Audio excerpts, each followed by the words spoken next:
மேஷம், திருப்பு முனை உண்டாகும். அப்படி என்ன திருப்பு முனை அப்படின்னு ஒரு கொஸ்டின் இருக்கு இல்லையா? கண்டிப்பா ஒரு டேர்னிங் பாயிண்ட் வரப்போகுது. என்னன்னு தெரிஞ்சுக்கணுமா? வீடியோ ஸ்கிப் பண்ணாம ஃபுல்லா பாருங்க. தம்ப்நெயில்ல இருக்கக்கூடிய டெக்ஸ்ட்டுக்கும் வீடியோக்குள்ள இருக்கக்கூடிய கண்டென்ட்டுக்கும் கண்டிப்பா ஒரு கனெக்ஷன் இருக்கும். வீடியோ ஃபுல்லா பார்த்து தெரிஞ்சுக்கோங்க. அதை பத்தி தான் இந்த வீடியோல நான் ஷேர் பண்ணியிருக்கிறேன். இந்த வீடியோவில் நம்ம பார்க்க போறது மேசம் ராசிக்கான செப்டம்பர் மந்த் ராசி பலன். ராசி பலன் பார்க்கறதுக்கு முன்னாடி சேனலை சப்ஸ்கிரைப் பண்ணாதவங்க சப்ஸ்கிரைப் பண்ணிக்கோங்க. அப்பதான் உங்களுக்கு எவ்ரி வீக் அஸ்ட்ராலஜி பத்தின 2 இன்ஃபர்மேட்டிவ் வீடியோஸ் கிடைக்கும். உங்களுடைய சொந்த ஜாதகத்துக்கு அஸ்ட்ராலஜி பெய்ட் கன்சல்டேஷன் வேணும்னா ஸ்கிரீன்ல தெரியற இந்த வாட்ஸ்அப் நம்பருக்கு நீங்க என்ன ரீச் அவுட் பண்ணலாம். வாட்ஸ்அப் நம்பருக்கு ரீச் அவுட் பண்ணுங்க அப்படின்னு சொன்னோன்னா எல்லாரும் கால்ஸ் பண்ணிட்டு இருக்கிறீங்க. கால்ஸ் பண்ணாதீங்க. நீங்க யார் கால்ஸ் பண்ணாலும் என்னால் பிக் பண்ண முடியாது. நான் இப்போ இந்தியாவில் இல்லை, அப்ராட்ல இருக்கிறதுனால வாட்ஸ்அப் பண்ணி கன்சல்டேஷன் வேணும்னா உங்களுக்கான அப்பாயின்மெண்ட்டை நீங்க புக் பண்ணிக்கோங்க. மேஷம் ராசிக்கு இந்த செப்டம்பர் மாசம் எப்படி இருக்கும் அப்படிங்கிறத பார்த்துலாம். மேஷம் ராசிக்கு இந்த செப்டம்பர் மாசம் ரொம்பவே சூப்பராகவே இருக்கும்.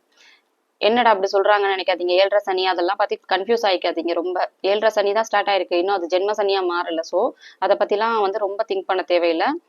முதல் 15 நாள் மட்டும் கொஞ்சம் கவனமா இருக்கணும் இந்த ஆகஸ்ட் மாசம். என்னன்னா உங்களுடைய ராசிநாதனான செவ்வாய் ராசிக்கு 6வது இடத்துல மறைஞ்சு சனியுடைய பார்வை வாங்கியிருக்கு. ராசிநாதன் பாவத்தன்மை அடைஞ்சிருக்கு. காரகத்துவமும் கெடும், ஆதிபத்தியமும் கெடும், மனக்குழப்பம் மாதிரியான விஷயங்கள் இருக்கும், முடிவெடுக்க முடியாது. சகோதர காரகன் இல்லையா செவ்வாய், காரகத்துவமும் கெடும். உங்களுக்கும் உங்களுடைய சகோதரன் உங்களுடைய சிப்ளிங்ஸ் இருப்பாங்கல்ல, அவங்களுக்கும் உங்களுக்கும் ரிலேஷன்ஷிப் நல்லா இருக்காது. மனஸ்தாபம் மாதிரியான விஷயம், கான்ஃபிளிக்ஸ் இது எல்லாமே இருக்கும். முதல் 15 நாள் செவ்வாயுடைய விஷயங்கள் எல்லாமே கெடும். தைரியம், வீரியம் எல்லாமே இருக்கும். சம்மந்தமே இல்லாம ஒரு இனம் புரியாத மனக்குழப்பம் இருக்கும், பய உணர்வு இருக்கும். இதெல்லாமே இருக்கிறது நீங்க ஃபீல் பண்ணுவீங்க ஃபர்ஸ்ட் 15 டேஸ்க்கு. ஓகேவா? அதுக்கு அடுத்து 15ஆம் தேதிக்கு அப்புறம் செவ்வாய் பயிற்சியாகி அடுத்த ராசியான துலாத்துக்கு போயிடும். உங்க ராசிக்கு அது 7வது இடம். 7வது இடத்துல செவ்வாய் இருந்து குருவுடைய பார்வையும் வாங்கியிருக்கும். ஸோ உங்களுடைய நான் சொன்ன முன்னாடி சொன்ன இந்த விஷயங்கள் இது எல்லாத்துலயும் இருந்தும் கடந்து வந்துருவீங்க. எல்லாமே அதுக்கடுத்து சூப்பரா இருக்கும். சேம் நான் சொன்ன அந்த விஷயங்கள் எல்லாமே சூப்பரா இருக்கிறத பார்ப்பீங்க. முதல்ல என்ன நடந்திருக்குன்னா சனி பார்வையால பாவத்தன்மை அடையுது. அடுத்து பயிற்சி ஆனதுக்கு அப்புறம் 15ஆம் தேதிக்கு அப்புறம் குருவுடைய பார்வையால நல்ல ஒரு ஸ்ட்ராங்கான ஒரு நிலைமையில் இருக்கனால இந்த விஷயங்கள் எல்லாமே உங்களுக்கு ரொம்ப பாசிட்டிவாவே இருக்கும். ரியல் எஸ்டேட் சம்பந்தமான விஷயம், உங்களுக்கு பூமிக்காரகன்னு சொல்லுவாங்க செவ்வாய, ரியல் எஸ்டேட் சம்பந்தமான விஷயம், கன்ஸ்ட்ரக்ஷன், மெடிசன், இந்த இண்டஸ்ட்ரியெல்லாம் இருக்கிறவங்களுக்கு ரொம்பவே சூப்பரான மாசமாவே இந்த ஆகஸ்ட் மாசம் அமைஞ்சிருக்கு. ஓகே, நல்ல பலன்கள் அப்படின்ட்டு இருந்தா கூட கெடு பலன்கள் அப்படிங்கிறது கொஞ்சம் இருக்கத்தானே செய்யும். உங்களுடைய ராசிக்கு இந்த செப்டம்பர் மாசம் கெடு பலன்கள் அப்படின்னு பாத்தீங்கன்னா சூரியன் 6வது இடத்துல மறைகிறது தான். 6வது இடத்துல உங்களுடைய ராசிக்கு 5வது அதிபதியான சூரியன் மறைறதுனால அதிர்ஷ்டத்தையும் எண்ணத்தையும் குறிக்கக்கூடிய ஸ்தானாதிபதி பாவத்தன்மையாகி 6வது இடத்துல மறையுது. சனி பார்வை வாங்கியிருக்கு. எண்ணங்கள் நிறைவேறாத மாதிரியான விஷயம், அதிர்ஷ்டங்கள் இல்லாத மாதிரியானலாம் ஃபீல் பண்ணுவீங்க. லக் இல்லையோ நமக்கு அப்படிங்கிற மாதிரியான ஒரு தாட்லாம் உங்களுக்கு இருக்கும். இருந்தா கூட 6வது இடத்துல அரைப்பவரான சூரியன் இருந்து சனியுடைய பார்வை வாங்கியது நல்லது. கடன் நோய் மாதிரியான விஷயங்கள்லாம் உங்களை விட்டு தள்ளியே இருக்கும். தன்னம்பிக்கைக்கான காரக கிரகம் சூரியன்.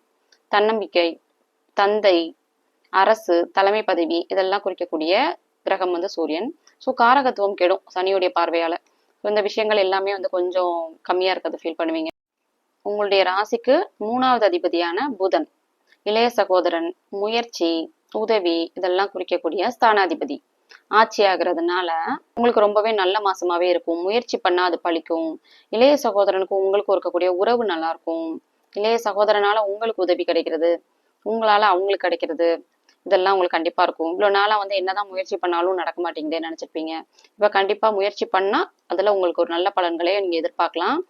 பாத்தீங்கன்னா உங்களுடைய ராசிக்கு 7.5 சனி பத்தி கவலைப்படாதீங்க. நான் ஆல்ரெடி சொன்னதுதான்.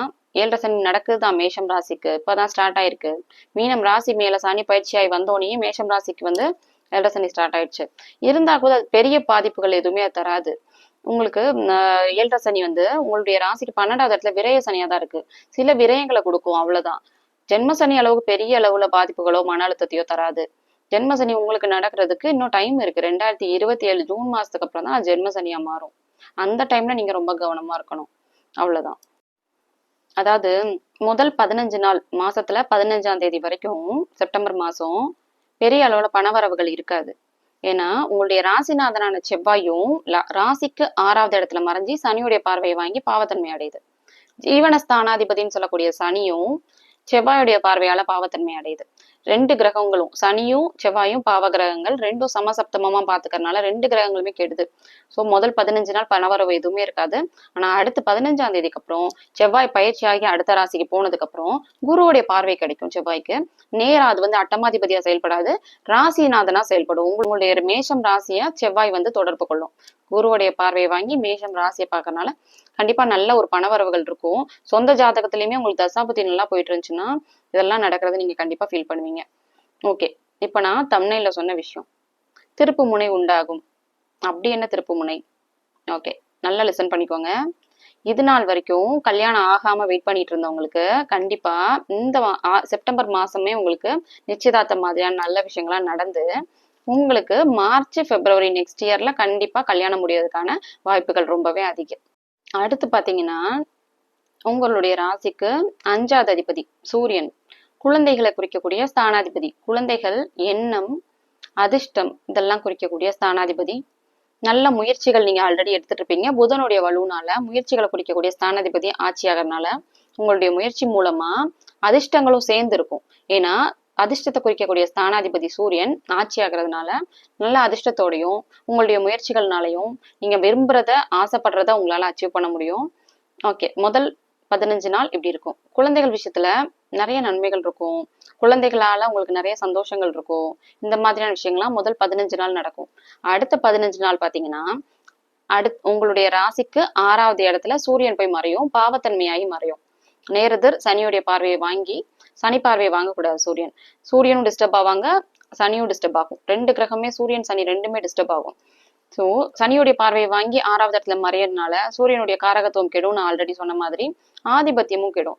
ஆனாலும் குழந்தைங்களால சில சுப விரயங்கள் நடக்கும். குழந்தைங்களுடைய கல்யாணத்துக்காக நீங்க செலவு பண்றது, படிப்புக்காக செலவு பண்றது மாதிரியான விஷயங்கள்லாம் கண்டிப்பா இந்த ஆகஸ்ட் மாசம் நடக்கும். ஓகே, எல்லா வீடியோலையுமே நான் சொல்றதுதான். ராசி பலன் பார்த்துட்டு இருக்கக்கூடிய எல்லாரும் உங்களுடைய சொந்த ஜாதகத்தை தெரிஞ்சுக்கோங்க. இங்க சொல்ற எதுவுமே உங்களுக்கு மேட்ச் ஆகலைன்னா உங்க சொந்த ஜாதகத்துல ஏதோ ஒண்ணு தப்பா நடந்துட்டு இருக்கு, தப்பான தசா புத்தி போயிட்டு இருக்கு, அதனால நீங்க கஷ்டப்படுறீங்க, எதுவுமே உங்களுக்கு மேட்ச் ஆகல. ஓகேவா? இந்த அண்டர்ஸ்டாண்டிங் கொஞ்சம் வச்சுக்கோங்க. அதனாலதான் நான் எல்லா ராசி பலன் வீடியோலயும் நான் அதை சொல்லிட்டே இருக்கிறேன்.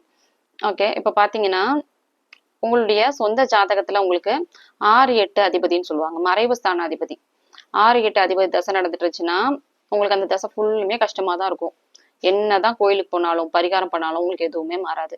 ஓகேவா? ஸோ அதை ஃபர்ஸ்ட் நீங்க கிளியர் பண்ணிக்கோங்க. என்ன தசா புத்தி போயிட்டு இருக்கு, எல்லாம் ஓகேவா இருக்கா சொந்த ஜாதகத்துல, அதை தெரிஞ்சுக்கிட்டு அதுக்கப்புறம் நீங்க ராசி பலன் பாருங்க. ராசி பலன் அப்படிங்கறத பாத்தீங்கன்னா எல்லாருக்கும் உள்ள பொதுவான பலன். மேஷராசிக்காரங்க எல்லாருக்கும் சேம் விஷயம் தான் நடக்கும். ஆனாலும் ஒவ்வொரு ஜாதகத்தை வச்சு இது மாறுபடும். ஸோ அதை ஃபர்ஸ்ட் நீங்க தெரிஞ்சுக்கணும். 30% தான் ராசி பலன், ரிமைனிங் உங்களுக்கு 70% சொந்த ஜாதகத்துல தான் விஷயமே இருக்கு. நான் சொன்ன இந்த விஷயங்கள் எல்லாம் மேஷம் ராசிக்கு ரிலேட் ஆச்சுன்னா எனக்கு கமெண்ட்ல சொல்லுங்க. உங்களுடைய சொந்த ஜாதகத்துக்கு அஸ்ட்ராலஜி பெய்ட் கன்சல்டேஷன் வேணும்னா ஸ்க்ரீன்ல தெரியுற இந்த வாட்ஸ்அப் நம்பருக்கு நீங்க ரீச் அவுட் பண்ணி உங்களுக்கான அப்பாயின்மெண்ட்ஸை நீங்க புக் பண்ணிக்கலாம். மற்ற ராசிக்கான ராசி பலன் வீடியோ லிங்க் ஃபர்ஸ்ட் கமெண்ட்ல பின்டா இருக்கு. You can check them out.